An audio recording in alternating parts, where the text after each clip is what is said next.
Let us move on to 3D geometry की level 2 problem पे चलते हैं।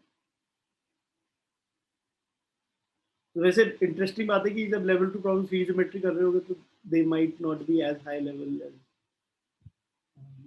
Conic sections, but then you don't remember 3D geometry so much जितना आप conic sections को याद रखते हो। तो एक्चुअली एब्सोल्यूट लेवल जैसा कुछ होता नहीं है इन टॉपिक्स में। आप थोड़ा और पढ़ लोगे डिटेल में तो आपको वो लेवल कम लगने लग जाएगा उन चीज़ों का। The angle between the lines whose direction cosines are connected by this relationship L plus m plus n is equal to 0 and 2lm plus nl 2nl plus minus mn is equal to 0 is angle निकालना है हमें lines के बीच का। Now essentially this is a very simple question to be honest, because L plus m plus n is equal to 0, 2lm plus 2nl minus mn is equal to 0। एक और relationship हमारे पास होगा L square plus m square plus n square is equal to 1। Direction cosine में relation होता है ना।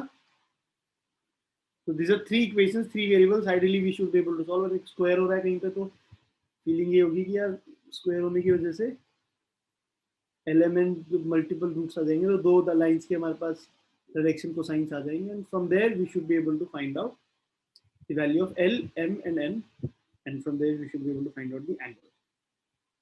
Level 2 इसलिए है क्योंकि सॉल्व नहीं करते बहुत सारे। मैंने I have seen people just staring at this question and they keep staring at this question. We don't reach anywhere in this question. So how do I solve this? I want to find a relationship between L, M, N and तो यहाँ पे देखो interesting बात है, 2L को अगर मैं common लेता हूँ 2L m plus n minus mn is equal to 0, और मैं अब यहाँ पे कोशिश करता हूँ कि जो L की वैल्यू, सो मैं इंस्टेड ऑफ हैविंग तीन वेरिएबल की जगह दो वेरिएबल तो लेके आऊँ इक्वेशन में, L की वैल्यू को माइनस m plus n डाल सकता हूँ। तो minus of 2 times m plus n का whole square minus mn is equal to 0। इसको प्लस ही कर दो, तो 2m square plus 5mn plus 2n square is equal to 0। 5m कैसे आया, यहाँ से 2mn into 4mn plus mn ऐसे कुछ आएगा। And now you can actually factorise this expression because this is 2m square plus 4mn plus mn plus 2n square equal to 0। तो 2m को common लोगे तो 2m प्लस n आ जाएगा, 2m plus sorry m plus 2n आ जाएगा, और यहाँ पे n आ जाएगा। This is equal to 0। तो हमारे पास दो रिलेशंस आ गए, या तो 2m प्लस n 0 है which is 2m is equal to minus n, या फिर m plus 2n 0 which is m is equal to minus 2। Okay, yes. और अगर 2m equal to minus n आ गया, there is another relationship that l plus m plus n is equal to 0। तो अब आप क्या कर सकते हो कि जैसे तो n की वैल्यू आपके पास m टर्म्स में आ गई, तो n की वैल्यू को दोबारा यहाँ रिप्लेस करो तो l की वैल्यू m के बराबर आ जाएगी। तो अब आप क्या कर सकते हो, L square plus M square plus N square equal to 1 वाली जो इक्वेशन है उसमें आप वैल्यू डाल सकते हो कि एल की वैल्यू आ जाएगी, एम के उसमें डाल दो M square plus M square plus 4m square equal to 1। M की वैल्यू हो जाएगी 1/√6 हो जाएगी, और एम की वैल्यू 1/√6 होते ही एन की वैल्यू -2/√6 हो जाएगी, और एल की वैल्यू 1/√6 हो जाएगी। ऐसे कुछ समझते हैं, एम की वैल्यू -1/√6 भी डालते हैं, बट वो पूरा पूरा माइनस से मल्टीप्लाई हो जाएगा ना, तो it doesn't really matter because effectively direction cosines अगर एक लाइन के इधर की तरफ है तो इधर की तरफ उसमें बस नेगेटिव से मल्टीप्लाई कर देते हैं, तो डायरेक्शन कोसाइंस की वैल्यू डायरेक्शन उल्टी जाती है। बट लाइन के लिए तो डायरेक्शन दोनों तरफ होती है ना, राइट और left, doesn't really matter. Is it okay? Similarly, when I use m equal to -2n or whatever, हाँ, so up again L plus m plus n, so L minus 2n plus n is equal to 0, which says L is equal to n। तो फिर से L square plus m square plus n square में सब कुछ n के terms में डाल देता हूँ, n square plus 4n square plus n square is equal to 1, which says n is equal to 1/√6 ले लेते हैं। आप माइनस वाला भी लेना चाहते हो उससे ले लो, उससे फर्क नहीं पड़ेगा आंसर में, ठीक है।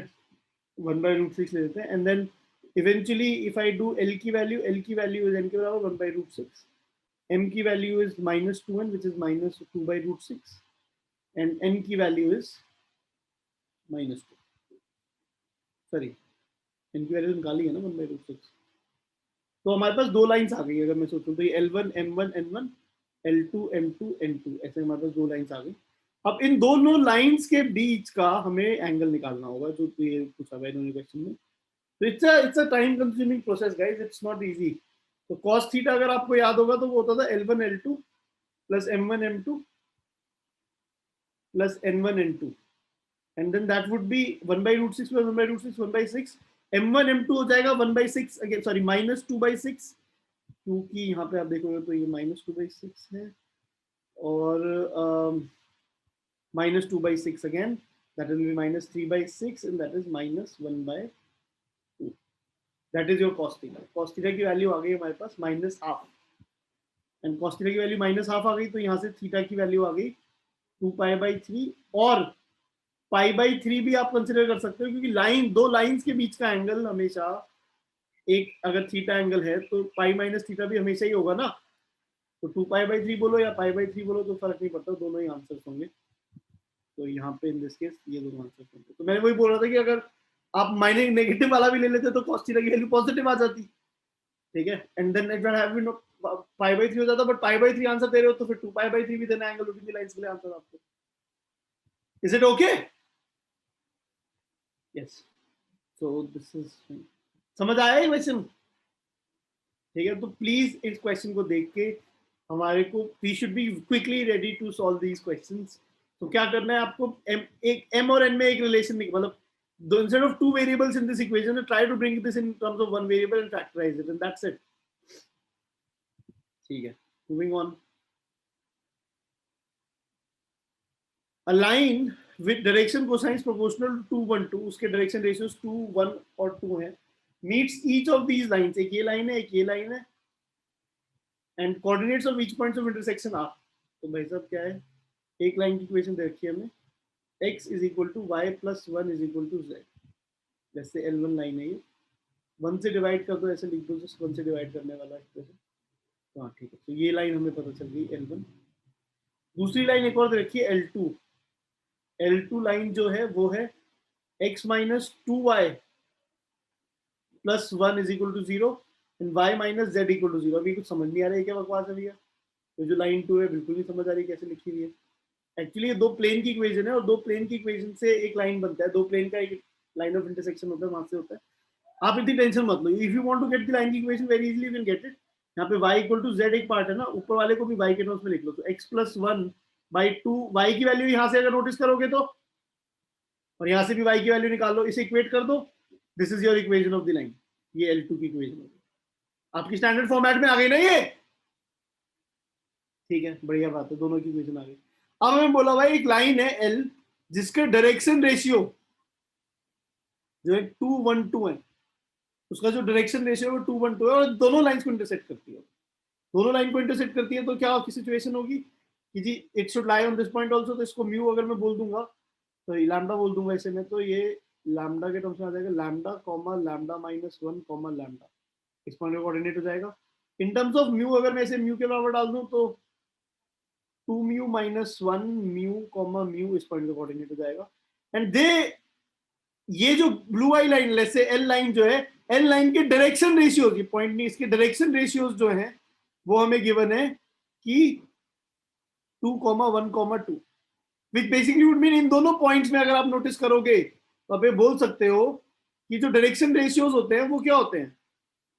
अगर लाइन के में दो पॉइंट्स पता हो तो हमें डायरेक्शन रेशियो पता चल जाता है, स्लोप वाली फीलिंग होती है ना थोड़ी। तो mu minus lambda upon 2 must be equal to mu minus lambda plus 1 upon 1 must be equal to 2 mu minus 1 minus lambda upon 2, ऐसे कुछ मैंने किया।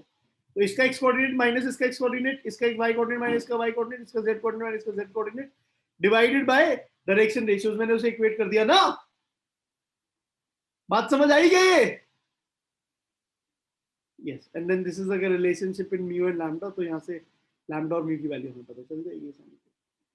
तो mu minus lambda is equal to 2 mu minus 2 lambda plus 1, it says mu is equal to lambda, mu plus 1 is equal to lambda, sorry plus 2, mu plus 2 is equal to lambda. Then यहाँ से जब देखेंगे तो 2 mu minus 2 lambda plus 2 is equal to 2 mu minus 1 minus lambda two mu cancel ही हो गया actually में, तो यहाँ से लैम्डा आ गया इक्वल टू 3 और म्यू आ गया 1।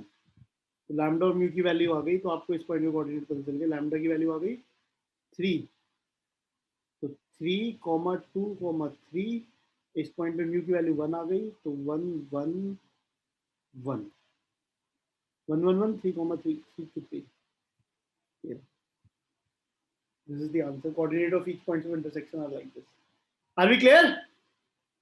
तो इस क्वेश्चन में टू बी ऑनेस्ट अगर मैं सच बताऊं तो ये लाइंस की इक्वेशन को ऐसे लिखना ठीक है, इट माइट सीम अजीब to us for initially, but मतलब ये वाली जो लाइन की इक्वेशन थी इसको कैसे लिख रहा हूं मैं, ये बात एक लिखने करने वाली बात थी।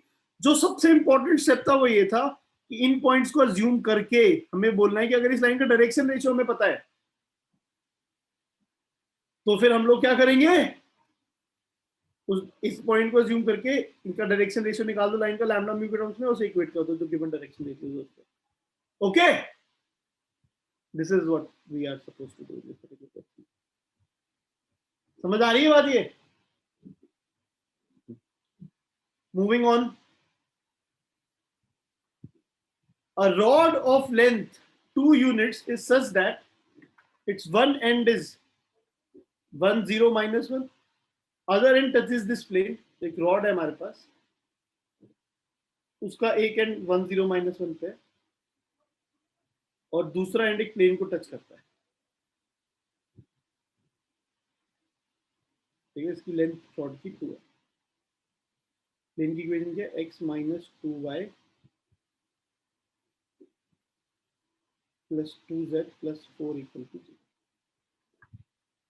Great.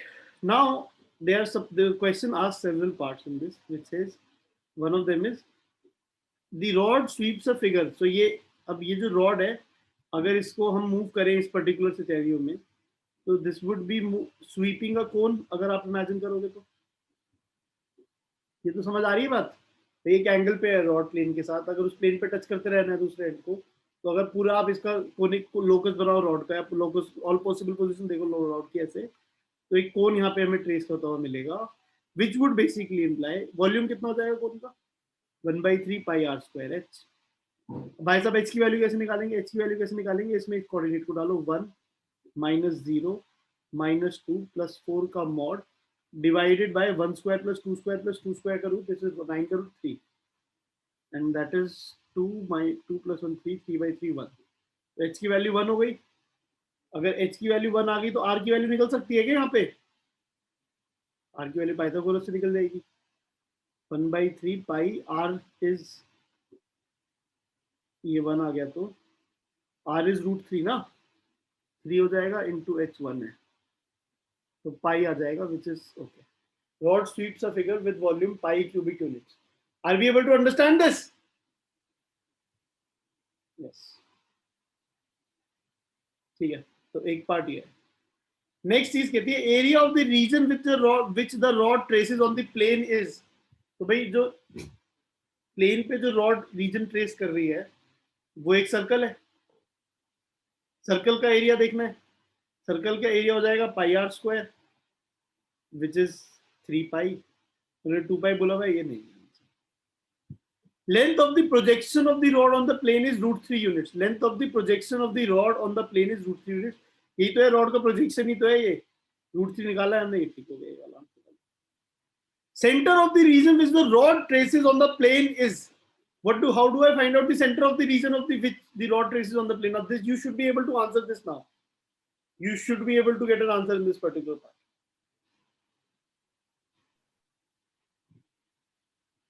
हाँ सृष्टि बेटा, foot of perpendicular, foot of perpendicular में क्या करें, इसमें वही x - x0 bye x - 1/1 is equal to y minus y - 0 by -2 is equal to z plus 1 upon 2 is equal to minus of 1 minus 2 plus 4 -2 + 4 divided by 3 9। 9, क्योंकि वो करेंगे। ठीक है, तो दिस वुड बिकम 3/9 1/3 -1/3 आ गया। x की वैल्यू आ गई 4/3, x की वैल्यू आ गई 2/3, y की वैल्यू आ गई माइनस मल्टीप्लाई किया तो 2/3, और z की वैल्यू आ गई, देखो दिमाग में करो, -2/3 -1 -5/3 ऐसे कुछ सकते हैं। तो यहाँ पे अगर हम देखेंगे तो इस पॉइंट का कोऑर्डिनेट आ गया, ये सेम ही है क्या, 2/3 2/3 -5/3 यस। ओके, तो ये तो समझ आ गया होगा फॉर्मूला, मतलब इसमें मल्टीपल चीजें हैं, कुछ यूनिक सा हो रहा है इसलिए मैंने इसे लेवल 2 में डाला था, अदरवाइज तो इस क्वेश्चन में ऐसे बहुत ज्यादा कुछ नहीं करने वाला।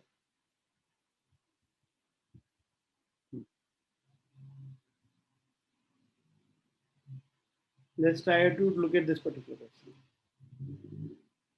Consider two lines L1 and L2, दोनों की equations हमें given है. If pi denotes the plane x plus by plus cz plus d equal to 0 parallel to the line L1 and L2, and which is equidistant from both L1 and L2, then आपको B C D में एक relationship निकालना है.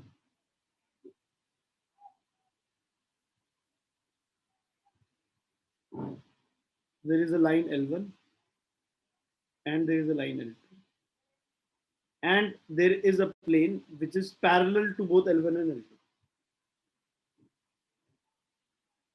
ठीक है? Now you're supposed to find out, let's say, the equation of the plane. For instance, अगर एक second के सोचो तो इसकी इक्वेशन दे रखी है हमें, x plus by plus cz is equal plus d equal to 0, ऐसे कुछ हमें इक्वेशन दे रखी है. अगर मुझे यहाँ पे इक्वेशन ऑफ द प्लेन निकालने का हमारा एम होगा, हम कैसे निकाल सकते हैं?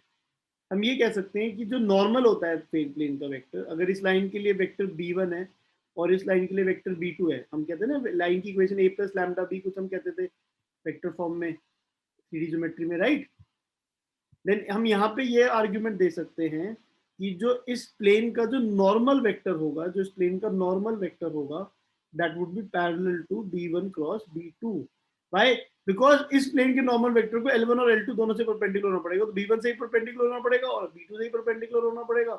That means any vector which is perpendicular to both b1 and b2 is a vector parallel to b1 cross b2. समझ आ रही है ना बात? तो यहाँ से हमें b1 क्रॉस b2 के जो पैरेलल होगा n ऐसे कुछ पता चल जाएगा. ठीक है, तो अगेन, तो अगर मैं b1 क्रॉस b2 निकालने की कोशिश करता हूँ तो that is straightforward, because b1 जो है वो है 1 i cap plus 2 j cap plus 3 k cap, तो 1 2 3 3 1 2 i cap j cap k cap. This is your b1 cross b2. And then i cap में क्या मतलब 2 4 into this 1 minus j cap में क्या मल्टीप्लाई हो रहा होगा, 2 minus 6 minus 4 plus k cap में क्या मल्टीप्लाई होगा, 1 minus 6 minus 5. तो you have i cap plus 4 j cap. एक सेकंड, गलती कर दी मैंने, j कैप में ना 1 into 2 minus 9 है ना, which is minus 7 j cap minus 5 k cap. This is my b1 cross b2 vector. Is that okay?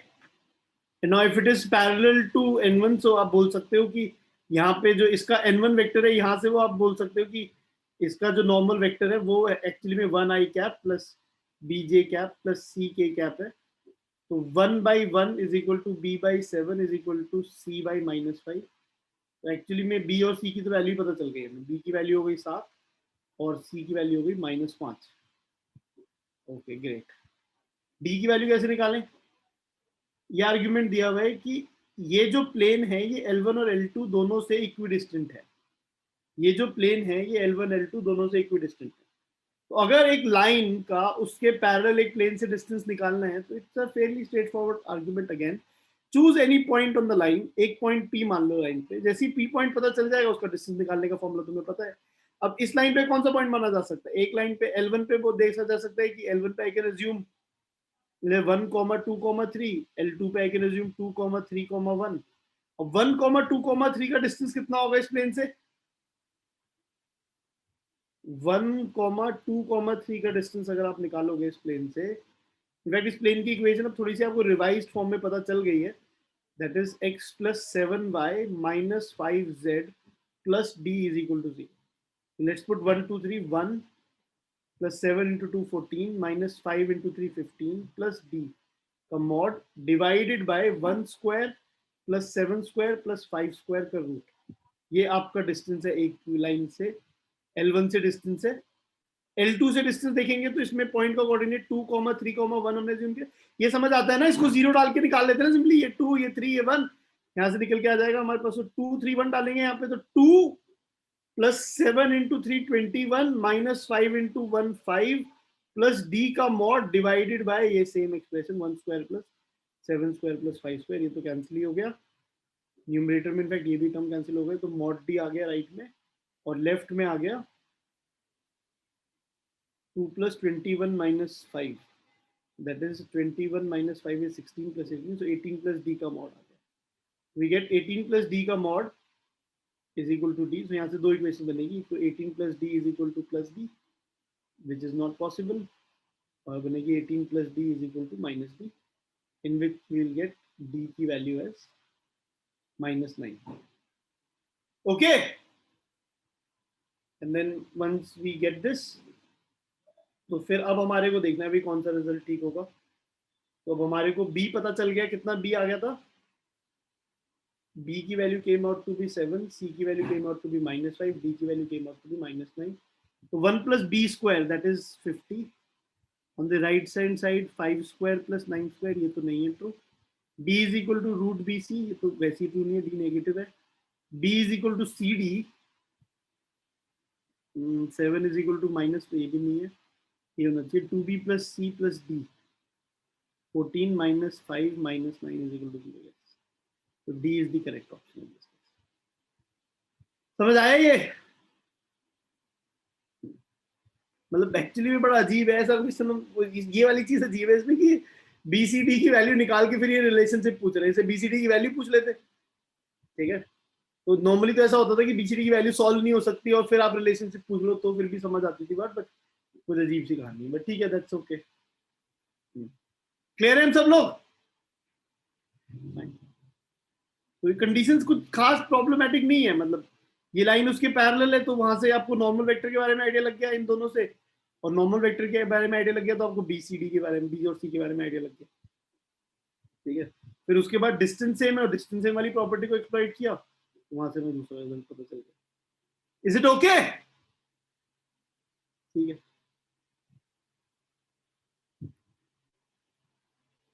Another question is, there are two lines, this and this, actually में यही वाली line ही है, ये ऊपर थी ना, ये वाली दो लाइंस है, इन दोनों लाइंस के बीच का शॉर्टेस्ट डिस्टेंस कितना होगा? What will be the shortest distance between these two lines?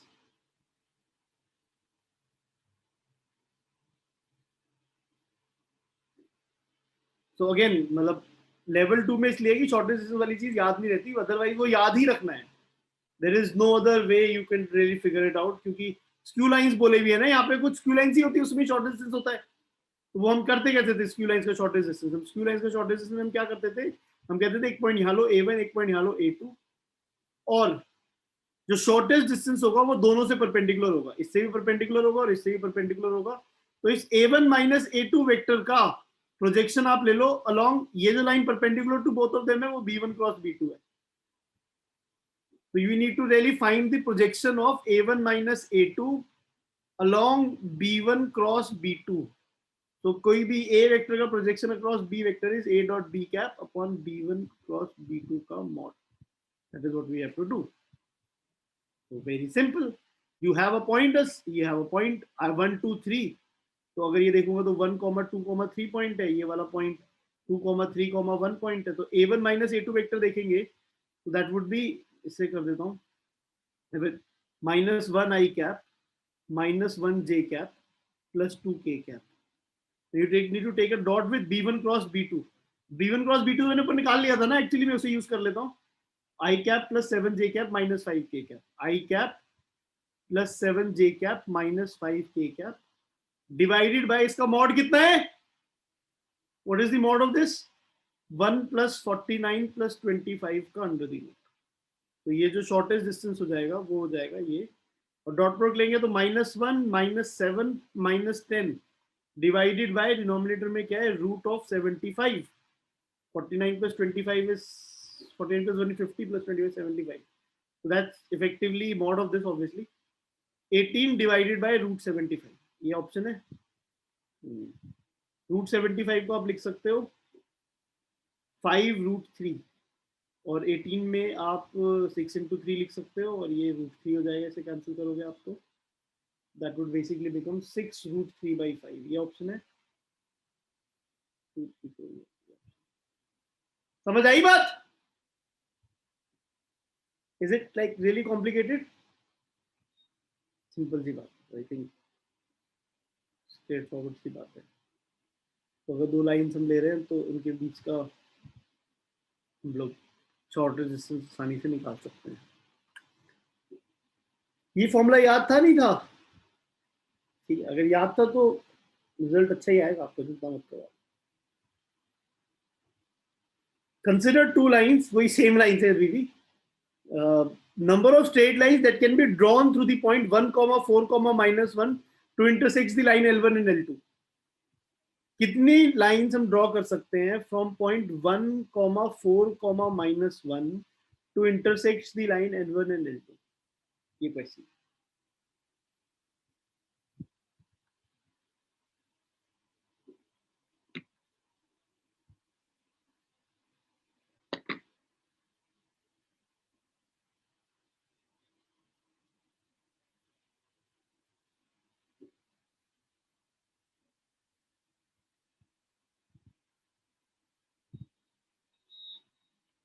तो ये L1 है, जैसे ये L2 लाइन है और ये एक हमारे पास पॉइंट दे रखा है 1, 4, -1.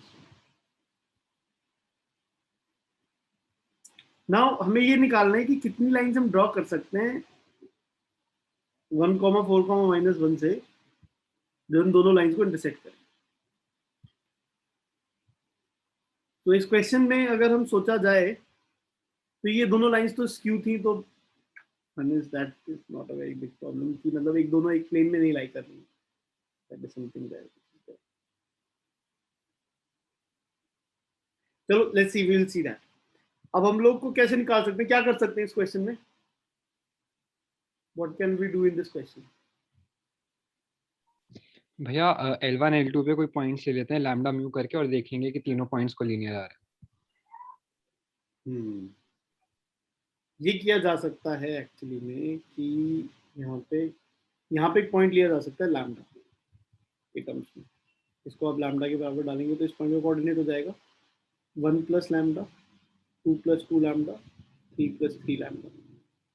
ये एक पॉइंट का कोऑर्डिनेट ऐसे लिया जा सकता है.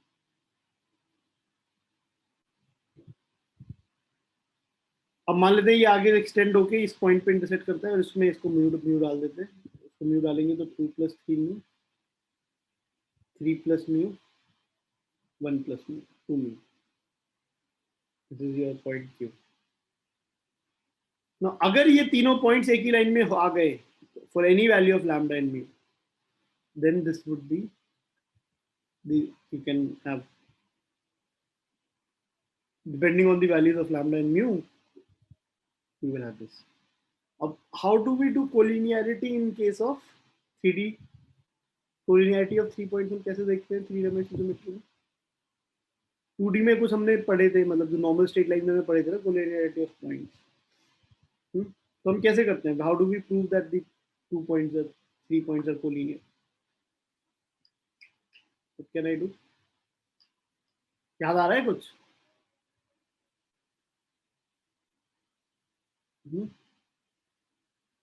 डिस्टेंस, सेक्शन और स्लोप करते थे हम लोग. वेक्टर वाला एक मेथड था, एक और भी मेथड था. कौन सा?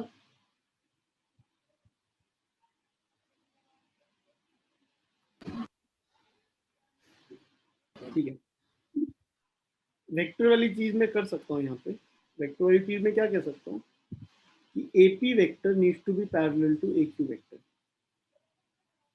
ग्रेट। तो अगर AP और AQ पैरेलल हैं तो जो AP वेक्टर है, AP वेक्टर का कोऑर्डिनेट देखेंगे तो lambda comma 2 + 2 lambda, 2 lambda minus, sorry, AP vector is lambda plus 1 minus 1, that is lambda I cap. 2 plus 2 lambda minus 4, that is 2 lambda minus 2 j cap. 3 plus 3 lambda minus minus 1 plus 4 plus 3 lambda times k cap. ये AP vector है। AQ vector अगर मैं देखता हूँ तो 2 plus 3 mu plus minus 1, which is 3 mu plus 1 I cap. 3 plus mu minus 4, which is mu minus 1 j cap. 1 plus 2 mu minus minus 1, which is 2 plus 2 mu k cap.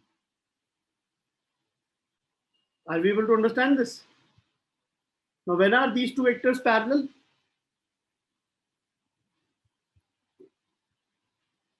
When their ratios are same, right? Lambda upon 3 mu plus 1. When this AP is equal to some k times AQ, right? That is the feeling. Lambda upon 3 mu plus 1, 2 lambda minus 2 upon mu minus 1 is equal to 4 plus 3 lambda upon 2 plus 2 mu. This is fine. Now, from here, you can solve for lambda and mu. And the sort of possible values of lambda and mu will give you the number of possible cases. So, हम कैसे solve करेंगे इसे? We can solve it. Lambda into mu minus 1 is equal to 2 lambda minus 2 into 3 mu plus 1. And एक equation ये हो जाएगी और दूसरी इक्वेशन यहाँ से लिख सकते हैं हम लोग 2 lambda minus 2 into 2 plus 2 mu is equal to mu minus 1 into 4 plus 3 lambda. थोड़ी गंदी सी इक्वेशन आएंगी guys. I understand that, but that's what we will have. So again यहाँ से lambda mu minus lambda is equal to 6 lambda mu minus 2 plus 2 lambda minus 6 mu. It says 5 lambda mu. Lambda mu की value निकल जाती है generally यहाँ से ना, lambda mu minus 2 is equal to 6 mu minus 3 lambda, ऐसे कुछ आ गया। 5 lambda mu plus 2 भी आ जाएगा यहाँ पे। Similarly on the right hand side जब मैं इधर वाले में देखूंगा तो ये हो जाएगा 4 lambda mu minus 4 plus 4 lambda minus 4 mu is equal to, on the right hand side, 4 mu minus 4 plus 3 lambda mu minus 3 lambda. Okay. That is lambda mu equals 4. ये तो कैंसिल हो गया, 4 वाला टर्म जो है लैम्डा वाला term में आ जाएगा -7 लैम्डा, म्यू वाले टर्म में आ जाएगा +8 म्यू, यहाँ से आ जाएगा। Now what you do is mu lambda को एलिमिनेट कर दो ना, लैम्डा और म्यू में एक रिलेशन आ जाएगा। म्यू लैम्डा को एलिमिनेट कर दो तो 5 times -7 lambda plus 5 times -7 lambda plus 8 mu equal 6 mu minus 3 lambda plus. Solve हो गया? किसी ने सॉल्व कर लिया लैम्डा म्यू के लिए?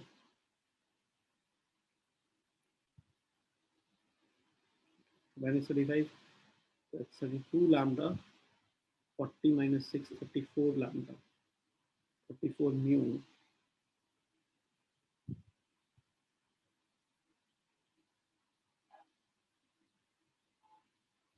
plus 2. या सक्षम क्या आ रहा है आंसर लैम्डा और म्यू के लिए?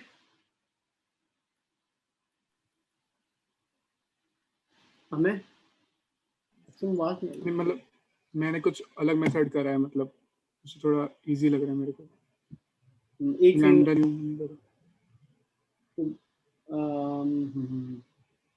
क्या अलग मेथड किया है?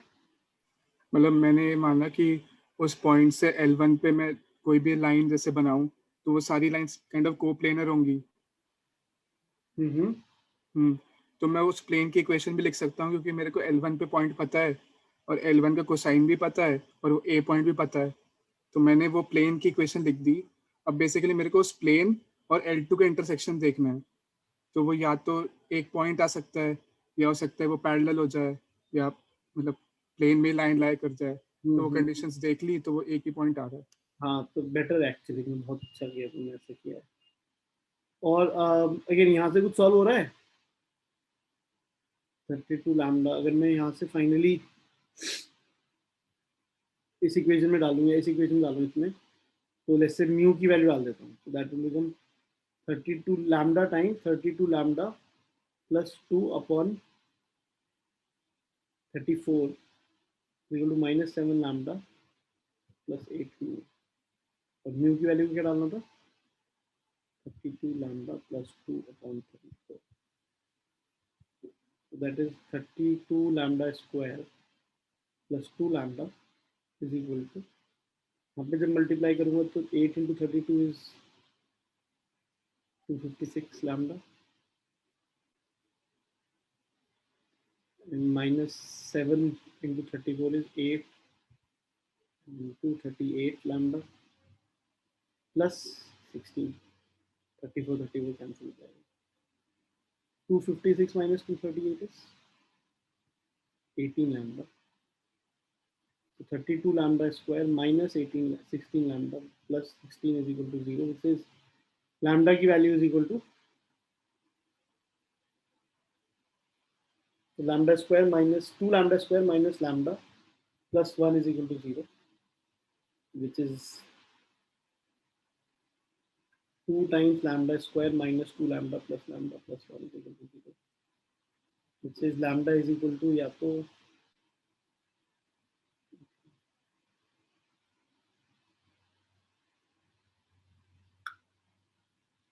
माइनस ही होगा यहाँ पे भी,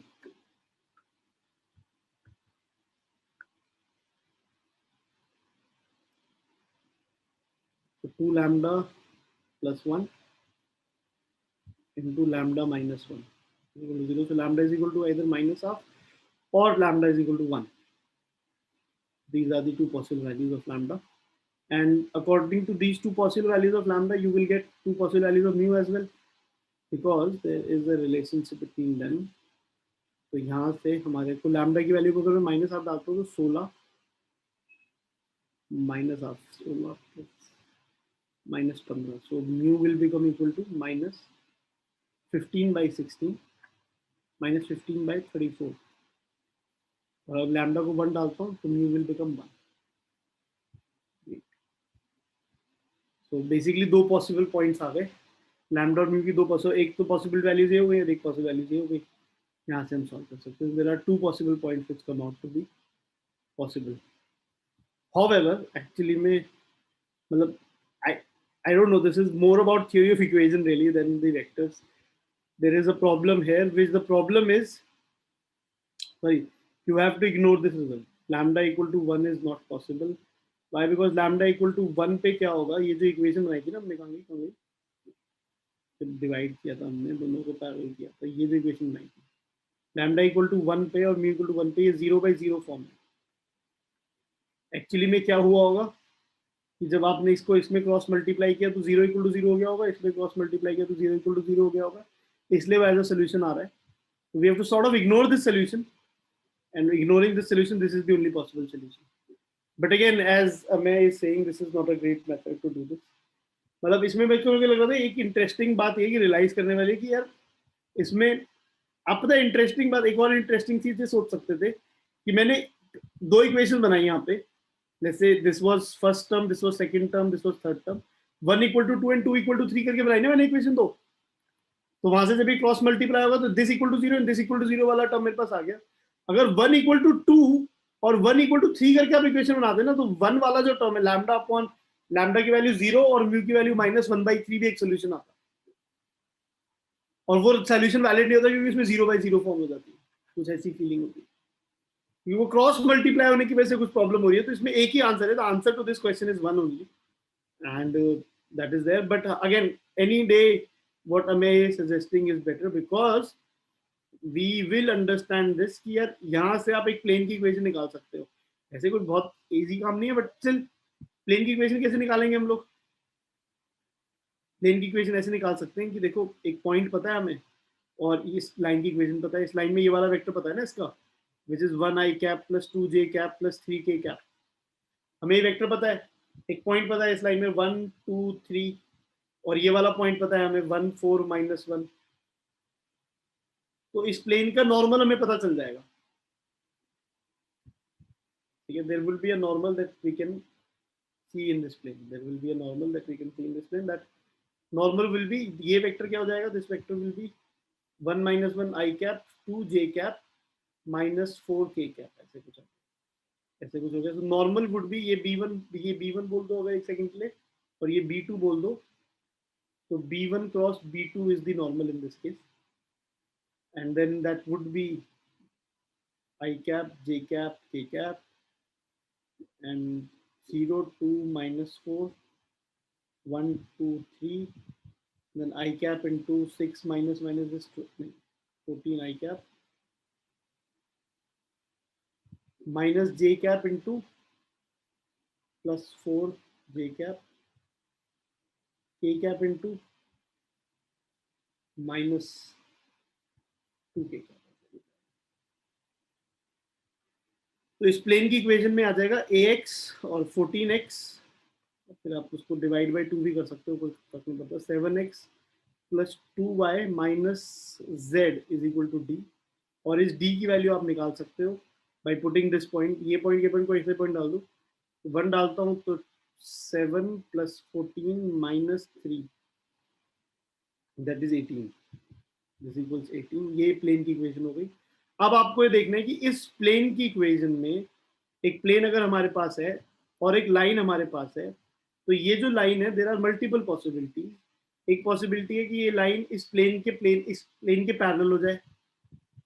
तो इस केस में दो पॉसिबिलिटीज, या तो इनफाइनाइट सोल्यूशन आ जाए या नो सोल्यूशन हो जाए, या फिर हो सकता है कि ये लाइन किसी एंगल पर कट करके जाए. उस केस में आपके पास वन सोल्यूशन. तो आंसर में पॉसिबिलिटी 3 थी हमारी, या तो नो सोल्यूशन या इनफाइनाइट सोल्यूशन या वन सोल्यूशन एक्चुअली में, जो L2 वाली लाइन है. अब L2 वाली लाइन की इक्वेशन क्या है? ठीक है, तो L2 वाली लाइन की इक्वेशन के लिए अब बस उसमें कोई भी जनरल पॉइंट लो लाइन पे और इसको इस प्लेन में सेटिस्फाई करा दो. तो 7 times x plus x into that is 7 times 2 plus 3 mu plus 2 times y which is 3 plus mu minus z would be 1 plus 2 mu is equal to 18. तो mu में 21 mu plus 3 2 mu 23 minus 2 21 mu is equal to sorry plus 14 plus 6 20 minus 1 19 is equal to 18. तो यहाँ से mu की value आ गई minus 1/21.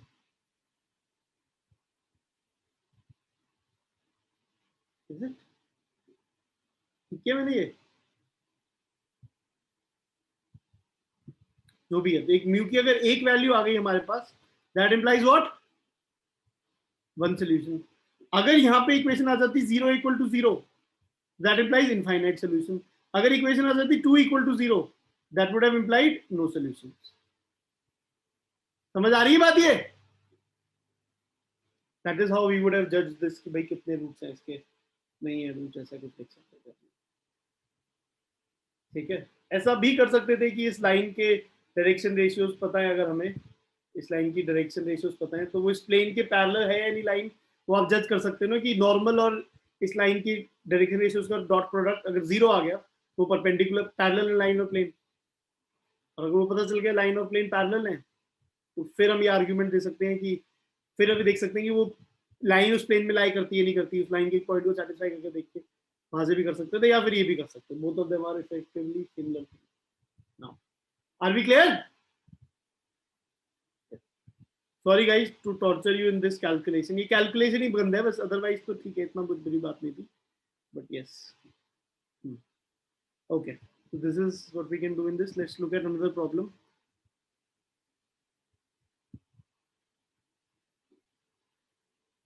There is a line, there is another line. तो अभी सेम है क्या?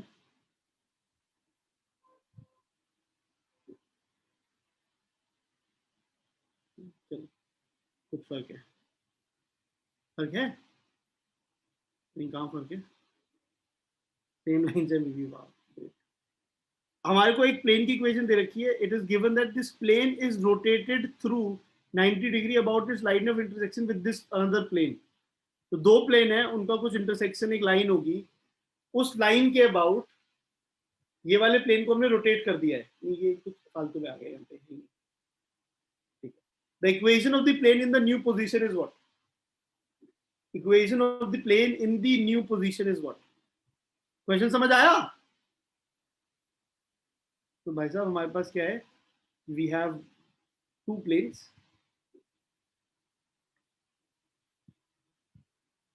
ऐसे there is a plane 1 and there is a plane 2, ठीक है। इसकी इक्वेशन है 2x minus y plus 3z plus 5 equals 0, and इसकी equation is 5x minus 4y minus 2z plus 1 is equal to 0. Wait.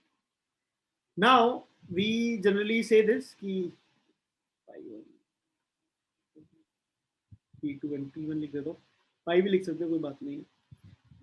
ना equation of a plane, सो हमने क्या किया, पाई 1 को रोटेट कर दिया, तो यहाँ पे एक लाइन आएगी, पाई 1 को उसके बाद रोटेट कर दिया, and we try to make sure कि एक नया प्लेन हमारे पास आ जाए जो ऐसे कुछ यहाँ से पास कर रहा हो, प्लस इससे 90 degree angle. Now again this is a classical question of families of plane. Any plane passing through the intersection of P1 and P2, passing through the intersection of P1 equal to 0 and P2 equal to 0 is P1 plus lambda P2 equal to 0. Is it fine? And then if we can say this, तो हम बोल सकते हैं कि 2x minus y plus 3z plus 5 plus lambda times 5x minus 4y minus 2z plus 1 equals 0, which will be 2 plus 5 lambda times x minus y के लिए जब देखेंगे तो 1 plus 4 lambda y, z के लिए जब देखेंगे तो 3 minus 2 lambda z plus constant term के लिए 5 plus lambda equal to 0.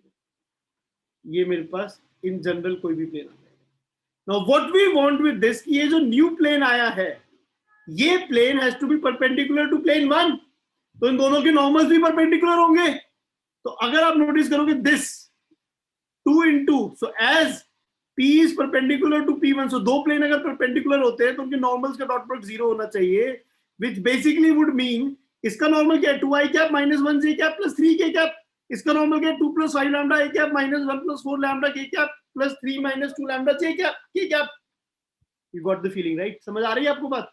Dot product 0 करने का मतलब क्या है, 2 into 2 plus 5 lambda minus 1 plus 4 lambda into minus 1 plus 1 plus 3 minus 2 lambda into 3 is equal to 0. This is what we get. So we would get the value of lambda from here, right? 4 plus 1 plus 9, 10, 15 plus 10 lambda, 4, 14 lambda minus 6 lambda, 8 lambda is equal to 0. So lambda की value is minus 15 upon 8. And you will put this expression over here. So 2 minus 75 by 8 times x minus 1 plus minus 60 by 8, or like minus 15 by 2 y plus 3 plus 15 by 4 z plus 5 minus 15 by 8 is equal to 0. जो भी equation आई वो आप खुशी accept कर ही लोगे। minus 59x plus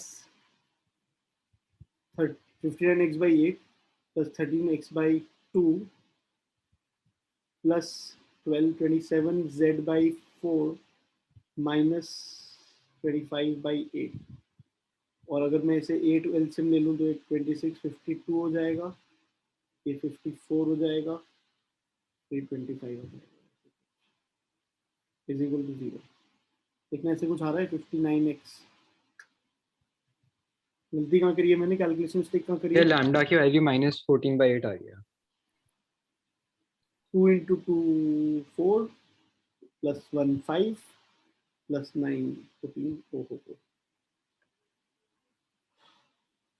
बुरा लग रहा है मुझे, कोई -70/8 14 by 2, 14 by 4, 14 by 8. This is actually minus 7 by 4, right? Even better. Minus 35 by 4, minus 7, 7 by 2, 7 by 4.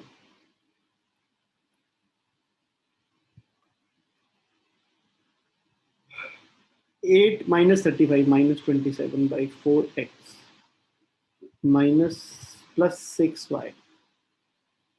6 plus 7, 13 by 2z plus 20 minus 13 by 4 is equal to 0.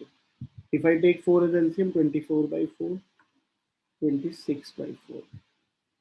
जैसा कुछ आ रहा है 27x, ठीक है, माइनस 24y, ठीक है, माइनस 26z, ठीक है, minus 13. This is the answer.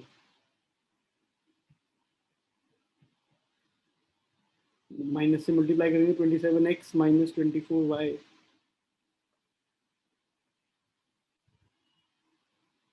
Minus 26z minus 13. ठीक है ना? तो अगेन कैलकुलेशन थोड़ी सी है, but otherwise it's a straightforward question. Family of planes basically is the idea that I wanted you to understand or remember. Another problem.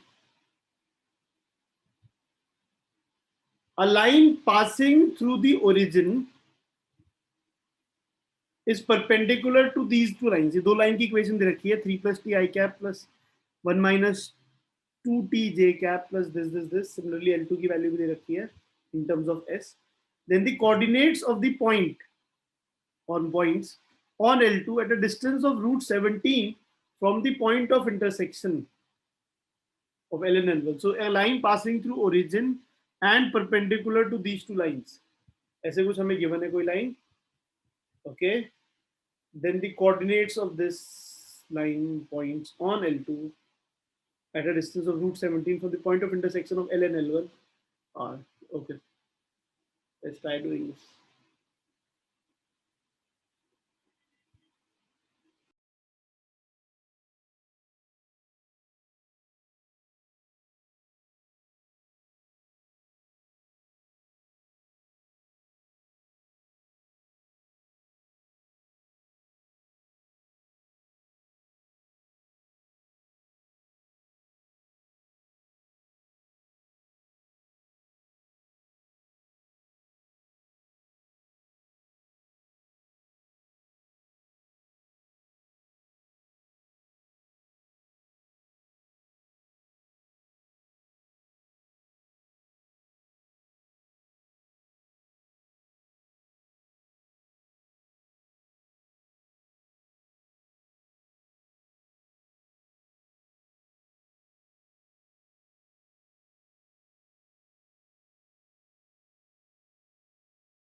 समझ आ गया कैसे करना है?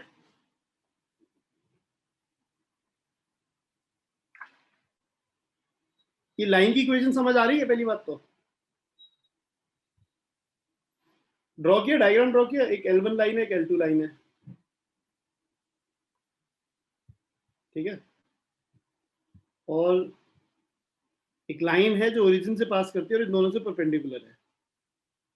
ओके, तो इसका अगर B1 पता है आपको और B2 पता है और इसका B आपको निकालना है, तो आपको पता चल गया B is perpendicular to B1 and B is also perpendicular to B2। यहाँ से कुछ समझ आ रहा है? यहाँ से समझ आ रहा है? B is parallel to B1 cross B2। बहुत अच्छी बात है, ठीक है। तो आपको एक वेक्टर पता चल जाएगा। तो B1 और B2 क्या है, आप देखो ध्यान से।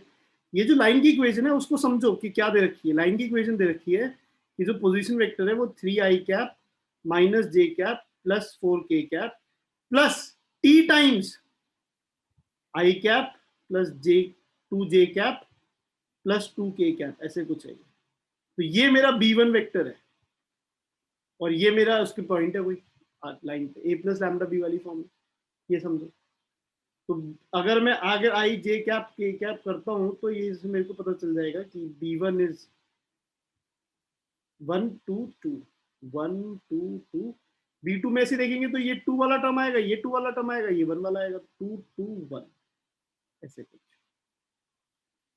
Great, that would basically make it equal to I cap into 2 minus 4 which is minus 2 minus j cap into 1 minus 4 minus 3 plus k cap into 2 minus 4 which is minus 2.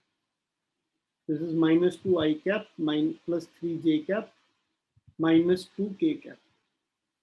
ऐसे कुछ situation में। Okay, ठीक है जी, बहुत अच्छी बात है। अब coordinates of the point, so line की इक्वेशन हमें पता चल गई एक्चुअली में। अगर आप लाइन की इक्वेशन देखोगे तो लाइन की इक्वेशन सेज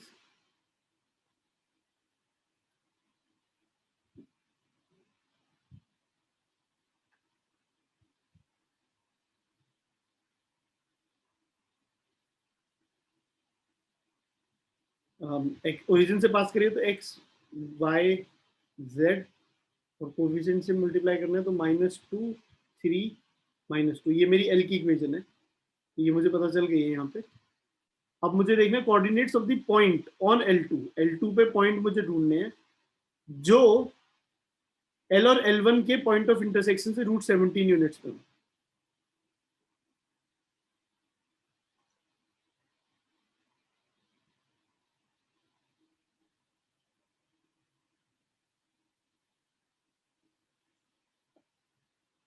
अब भाई इस L और L1 का पॉइंट ऑफ इंटरसेक्शन कैसे निकलेगा? अब L और L1 का पॉइंट ऑफ इंटरसेक्शन निकालने के लिए इसे लैम्डा मान लो एक सेकंड के लिए, और अगर आप इसे लैम्डा अज्यूम कर लेते हो तो फिर इस पॉइंट का coordinate in terms of lambda is -2 lambda 3 lambda -2 lambda, और इन टर्म्स ऑफ टी भी हमने इस पॉइंट का कोऑर्डिनेट दे रखा है 3 + t, comma -1 + 2t, comma 4 + 2t। आप इन्हें इक्वेट कर दो और यहाँ से t और लैम्डा की वैल्यू आ जाएगी। 3 + t is equal to -2 lambda, 2t - 1 is equal to 3 lambda. और अब आप इसे 2 से मल्टीप्लाई करके सब्ट्रैक्ट कर सकते हो, तो that would become -7 is equal to 7 lambda, which is lambda is equal to -1, और लैम्डा की वैल्यू -1 आते ही आप t की वैल्यू को, t की वैल्यू भी -1 आ जाएगी, फिर -3 -2, t की वैल्यू भी -1 आ जाएगी। तो ये पॉइंट का कोऑर्डिनेट हमें पता चल जाएगा। लैम्डा इज एक्चुअली में फिर तीसरे वाले में भी डाल के देखना चाहिए कि सेफ में आ रहा है नहीं आ रहा। 2 लैम्डा इज 2 और 4 + 2t इज आल्सो 2। तो पॉइंट ऑफ इंटरसेक्शन वैसे तो ठीक है, दैट्स ओके। तो हमें पॉइंट मिल जाएगा लैम्डा की वैल्यू को -1 डालने से 2, -3, 2।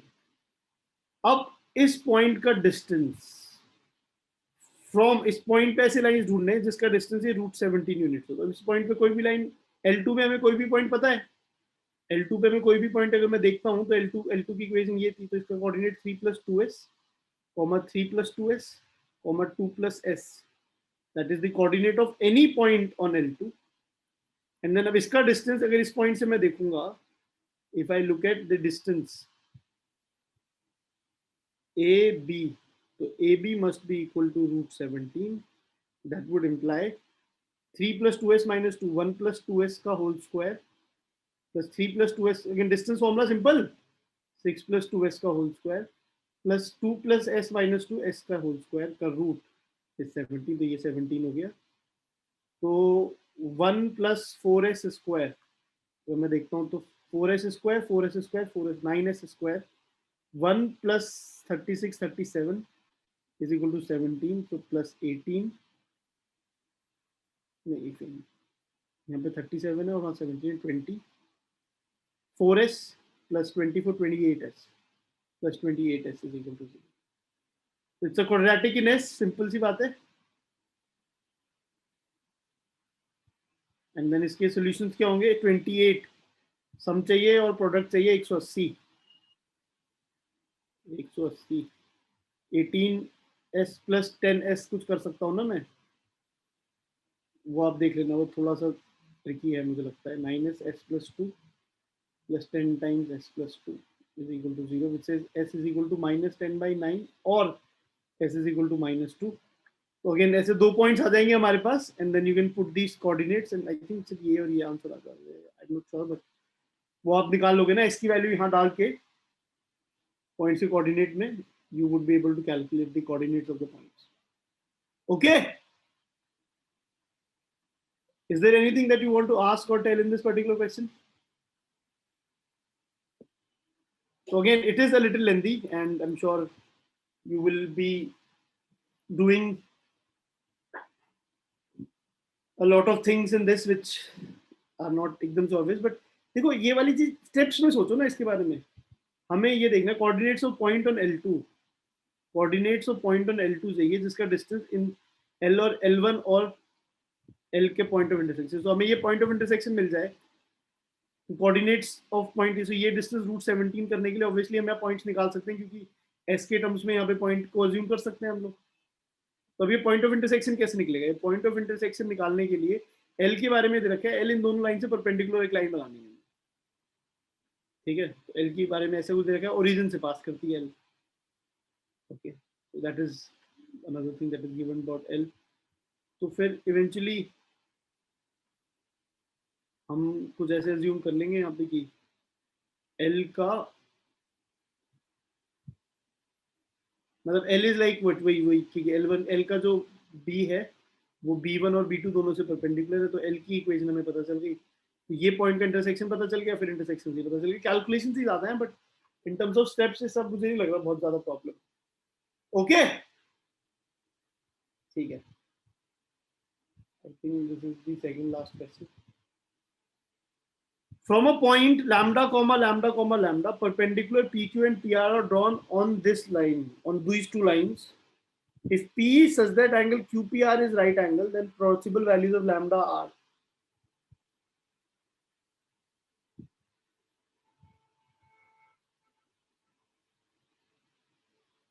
From a point lambda comma lambda comma lambda.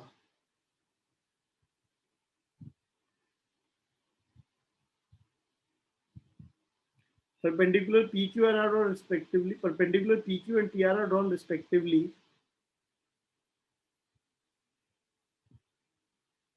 तो PQ परपेंडिकुलर है और PR ऐसे कुछ है. PQ जो लाइन है वो y equal to x comma z equal to 1. z equal to 1 का मतलब होता है z माइनस 1/0. तो ये जो लाइन है हमारी, ये y/1 is equal to x/1 is equal to z minus 1/0 line है. ये जो लाइन है y is equal to x, ये 1 minus 1 is equal to z plus 1/0, ये लाइन की इक्वेशन है जो दूसरी लाइन है. इफ P सच दैट कि एंगल QPR 90 डिग्री है, then possible value of lambda is an RS. ठीक है. तो यार देखो, पहली बात तो ये एंगल 90 डिग्री है, इसके लिए क्या कर सकता हूं मैं? इसके लिए मैं एक सिंपल सा फैक्ट लिख सकता हूं कि इस लाइन के जो डायरेक्शन रेशियोज है, तो अगर मैं एनी पॉइंट अज्यूम करूँ यहाँ पे, इसको लैम्डा तो मेरा ऑलरेडी यूज्ड है, इसको मैं मान लेता हूँ म्यू। तो इस पॉइंट का कोऑर्डिनेट हो जाएगा म्यू कॉमा 1, ठीक है। और मैं इसमें बोलूँगा इसके डायरेक्शन रेशियो देखूंगा तो mu minus lambda comma mu minus lambda comma 1 minus lambda, ये इसकी इस लाइन के डायरेक्शन रेशियो रहेंगे। ये डायरेक्शन रेशियोज और इन डायरेक्शन रेशियोज का जो प्रोडक्ट है, डॉट प्रोडक्ट है, वो 1 होना चाहिए, सॉरी 0 होना चाहिए, क्योंकि लाइन्स परपेंडिकुलर है। तो mu minus lambda into 1 plus 1 into mu minus lambda plus 0 into 1 minus lambda must be equal to 0, which is mu is equal to lambda. ये कंडीशन होनी चाहिए। Okay great. सिमिलरली ये line इससे भी perpendicular है, तो यहाँ पे अगेन कोऑर्डिनेट अगर अज्यूम करना चाहूँ, इसको मैं गामा मान लूँ एक सेकंड के लिए, तो this coordinate would be gamma comma minus 1। इसके डायरेक्शन रेशियोज भी gamma minus lambda minus gamma minus lambda -1 plus minus lambda, ऐसे कुछ कोऑर्डिनेट्स बनाएंगे, सॉरी डायरेक्शन रेशियोज बनाएंगे। और डायरेक्शन रेशियोज पता चल गए, तो ये लाइन इससे परपेंडिकुलर, तो इस 90 डिग्री के एंगल की वजह से 1 into gamma minus lambda -1 into minus gamma minus lambda is equal to 0, ऐसे कुछ आएगा, 0 से मल्टीप्लाई करके कुछ होगा। तो gamma minus lambda plus gamma plus lambda is equal to 0, which is gamma is equal to 0। तो इस पॉइंट का कोऑर्डिनेट तो आएगा 0, 0, -1 ही होगा, और कोई हो ही नहीं सकता, ठीक है। और इस पॉइंट का कोऑर्डिनेट आ गया, तो म्यू की वैल्यू लैम्डा आ गई, तो ये लैम्डा लैम्डा। अब ये बोला हुआ है क्यूपी लाइन और ये वाली लाइन भी आपस में परपेंडिकुलर है, पीआर लाइन, बहुत अच्छी बात है। तो यहाँ पे लैम्डा -1 एक कोऑर्डिनेट हो गया हमारा इसका, सॉरी इसका डायरेक्शन रेशियो जब देखेंगे, तो अगर ये लाइन भी परपेंडिकुलर है, तो इस 90 डिग्री के लिए इस लाइन का डायरेक्शन रेशियो फाइनली क्या बच गया, जब म्यू इक्वल टू लैम्डा हो गया 0, 0, 1 माइनस लैम्डा।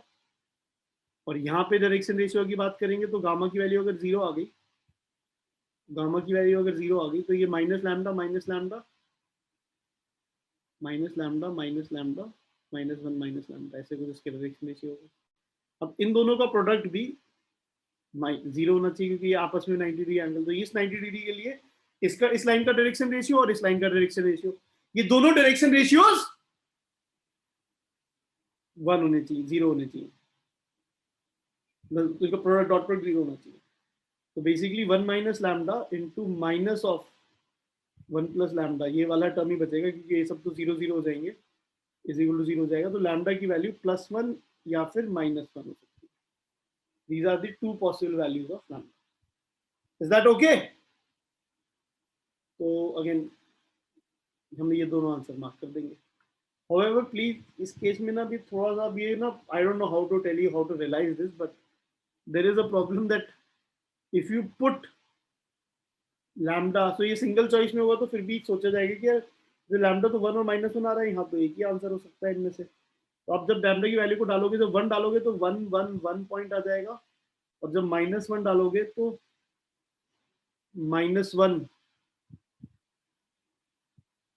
-1 पॉइंट आ जाएगा। तो इफेक्टिवली अगर सोचा जाए,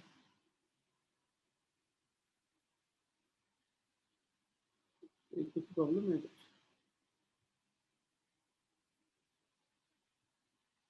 भाई क्यू वाले में लैम्डा 1 डालेंगे तो वो भी 1 1 1 हो जाएगा। तो क्यू वाले में लैम्डा 1 डालेंगे ना, ये पॉइंट है, वही मैं देखा पॉइंट कहेंगे, चाहिए में डायरेक्शन रेशियोज पे वही कह रहा हूँ, ये गड़बड़ होगी। यस, तो यहाँ पे क्यू वाले पॉइंट में अगर आप देखोगे, तो क्यू वाले पॉइंट में लैम्डा की वैल्यू को अगर 1 डालते हो आप, तो ये 1 1 1 हो जाएगा। तो लैम्डा इक्वल टू 1 डालने पे ये पॉइंट की कोऑर्डिनेट पी का ये है, क्यू का भी ये है और आर का भी है, तो पी पॉइंट एक्चुअली इसी लाइन पे लाई कर जाएगा। और पी पॉइंट अगर लाइन पे लाई कर गया, तो परपेंडिकुलर ड्रॉप करने वाली सिचुएशन कुछ रहेगी नहीं, ठीक है। क्यूपी तो कुछ लाइन बचेगी नहीं, तो पॉइंट ही हो जाएगा। तो lambda equal to 1 not possible है, तो लैम्डा इक्वल टू सिर्फ -1 ही पॉसिबल है। This is the answer in this case. Again very lengthy question in terms of calculation, conceptually मुझे नहीं लगता बहुत एक्सट्रीम क्वेश्चन है, बट हाँ, और फाइनली आंसर आने में थोड़ा सा पंगा हो रहा है, तो ये तो I guess is a stupid issue. Okay, ठीक है, let us try solving this particular question. Consider the lines x plus 1 by 3 equal to y plus 2 by 1 is equal to z plus 1 by 2. तो ये दो lines है हमारे पास simple सी. Equation of the plane, नहीं ये मुझे लग रहा है लाइन फिर से फालतू में आ गई. सॉरी.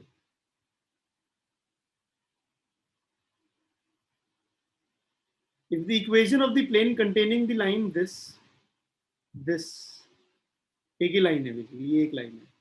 इसलिए दो प्लेन की इक्वेशन से एक लाइन की इक्वेशन बनती है, ऐसे भी सोच सकते हो. At a distance of 1 by root 6 from the point 2 comma 1 comma minus 1 by 6 and at a distance of 1 by root 6. तो जो प्लेन है, अगर मैं बोलूंगा कि भाई साहब प्लेन की इक्वेशन अगर ax प्लस by और इन्होंने दे रखी है px plus qy plus rz plus s equal to 0 है, तो इस इक्वेशन के अंदर जो p q और r है which is the normal of this, अब उसके बारे में हम सोचेंगे तो हमें समझ आना चाहिए कि 2 टाइम्स p, नहीं सॉरी लाइन की इक्वेशन क्या है, लाइन की इक्वेशन है 2x minus y plus z is equal to 3 और 3x plus y plus z is equal to 5. एक सेकेंड, इसको y को एलिमिनेट या z को एलिमिनेट कर दो. इसमें y को एलिमिनेट कर देता हूँ मैं सपोजली, तो ये आ जाएगा, ऐड कर देता हूँ ना 5x plus 2z is equal to 8. तो z की वैल्यू अगर मैं निकालूँ यहाँ पे तो 5x 8 माइनस 5x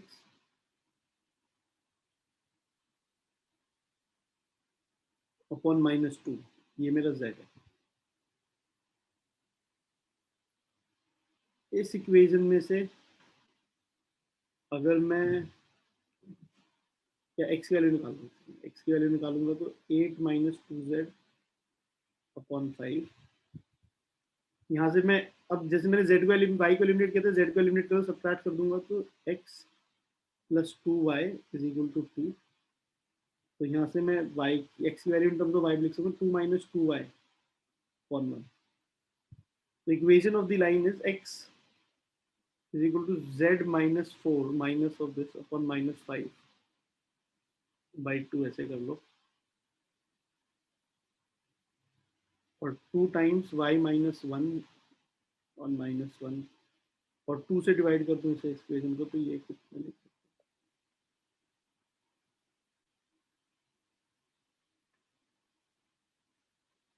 ये मेरी लाइन की इक्वेशन है. ये समझो पहले मैंने लाइन की इक्वेशन कैसे निकाली, इन दोनों प्लेन्स की इंटरसेक्टिंग लाइन की इक्वेशन कैसे निकल सकती है, वो ये काम है. ये समझ आया क्या? ये निकाली भी क्यों है मैंने, क्योंकि मुझे बोलना है कि is the equation of the plane containing the line. वैसे इतनी मेहनत करने की जरूरत क्या है, मतलब फालतू में करी मैंने, I am very sorry. Plane ही तो निकालना है. इस प्लेन को, ये दो प्लेन्स हैं, इन दोनों प्लेन्स के पॉइंट ऑफ इंटरसेक्शन से अगर आप इस प्लेन के इंटरसेक्शन से पास करने वाला कोई भी plane is actually p1 plus lambda p2 is equal to 0. Family से यूज करो ना सीधे, इतनी मेहनत करनी क्यों है? ठीक है, फालतू में कर रहे हैं सारी मेहनत जो भी करी हमने. एक्चुअली में ये भी एक प्लेन है और ये भी एक प्लेन है, तो वो वहां से ये बात रियलाइज कर सकते हैं हम लोग.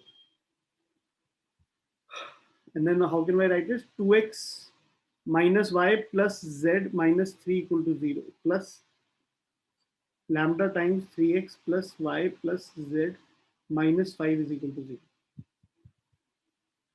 ये मेरे पास this is my plane की इक्वेशन.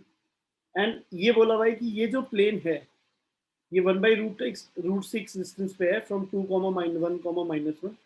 तो इस प्लेन की इक्वेशन को प्रॉपर्ली लैम्डा की तरफ से 2 plus 3 lambda times x plus lambda minus 1 times y plus lambda plus 1 times j z minus 3 minus 5 lambda is equal to 0. इसका डिस्टेंस कहाँ से निकालना है हमें? 2, 1, -1 से. तो डिस्टेंस इज इक्वल टू 2 डालेंगे तो 4 plus 6 lambda, 1 डालेंगे तो lambda minus 1, -1 डालेंगे तो minus lambda minus 1, -3 minus 5 lambda का mod divided bye 2 plus 3 lambda का स्क्वायर प्लस lambda minus 1 का स्क्वायर प्लस lambda plus 1 का square. That is equal to, बोला हुआ है हमने कि किसके बराबर है? 1/√6 के बराबर। तो अब यहाँ पे देखते हैं 4 - 1 - 2, 4 - 1 3, 3 - 1 2, 2 - 3 -1, -1 lambda 6 lambda, lambda minus lambda cancel, minus lambda plus lambda, lambda -1 का मॉड डिवाइडेड बाय डिनोमिनेटर में क्या है, under the root of 9 lambda square 11 lambda square, 4 + 1 5 + 1 6, 6 lambda -2 लैम्डा + 2 लैम्डा 6 लैम्डा, ठीक 12 लैम्डा, सॉरी 12 लैम्डा है ना, यहाँ से आएगा उसको स्क्वायर करोगे तो, and this is equal to 1/√6। यहाँ से अब again this is a quadratic in lambda, you should be able to solve. क्या आंसर आ रहा है इस क्वाड्रेटिक का,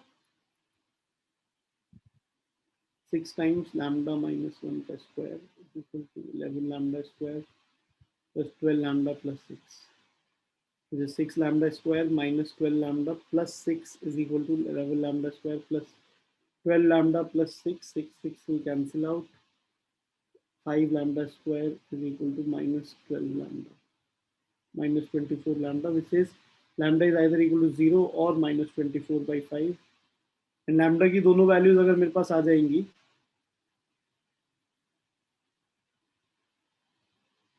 तो प्लेन की इक्वेशन आ जाएगी ना मेरे पास।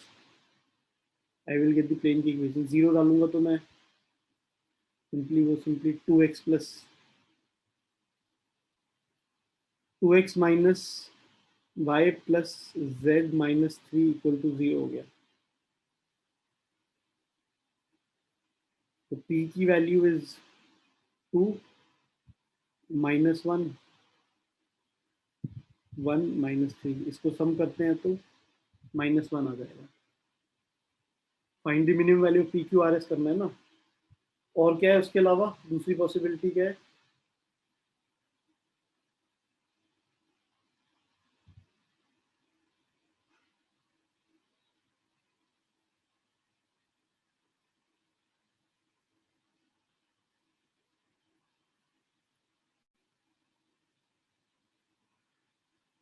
तो कुछ अजीब सी बात हो रही है क्या,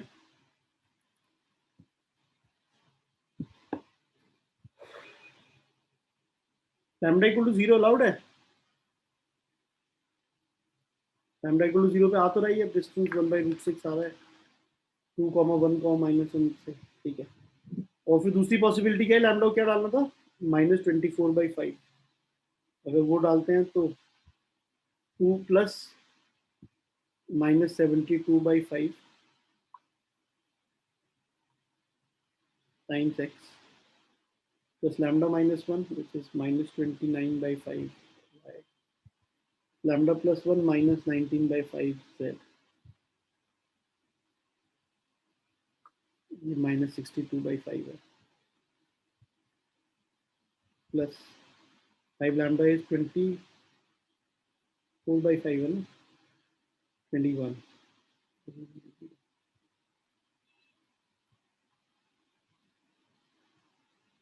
which is -62x -29y -19z plus 105 is equal to 0। इसका सब अगर हम करते हैं तो -62 -29 -19 प्लस 105, ये कितना हो गया, 91 1010 1110 -5 आ गया, ये -5 आ गया, -1 हो गया। मिनिमम वैल्यू ऑफ दिस, भैया वो पहला प्लेन कंसिडर नहीं कर सकते, वो एक गिवन प्लेन से कोइंसाइड कर रहा है। कौन से प्लेन से, जो फर्स्ट प्लेन है और जो लैम्डा इक्वल टू 0 से वो प्लेन सेम आ रहे हैं, लैम्डा इक्वल टू 0 कंसिडर नहीं करेंगे ना।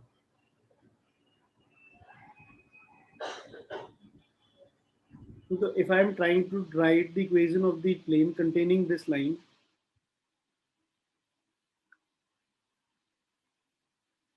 मतलब ये लाइन कंटेन करनी है तो वो तो कंटेन कर ही रही होगी, मतलब ये प्लेन भी कंटेन कर रहा होगा एट अ डिस्टेंस भी, ये वाली फैक्ट भी हो रहा होगा, दोनों फैक्ट ही हो रहे होंगे ना यहाँ तो ट्रू।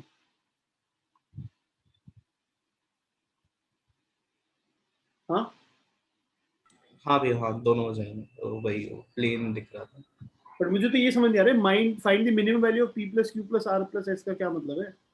ये मुझे स्टूपिड लग रहा है, क्योंकि मैं इसको क्या कहते हैं 10 से मल्टीप्लाई कर दूं तो ये थोड़ा क्यों ना कि p q r r वो प्राइम नंबर्स, मतलब या फिर उनका हाईएस्ट कॉमन फैक्टर 0 होना चाहिए।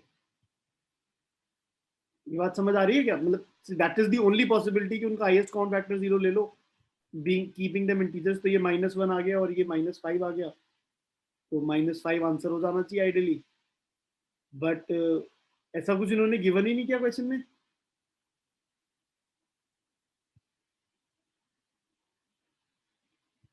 ओके तो जो भी है, मतलब आई गेस मैंने दिया है, बट ठीक है। ओके समझ आ रहा है, कुछ बातें समझ आई गई होंगी। ठीक है, इसको देख लूंगा मैं again. I will let you know if there is anything different has to B.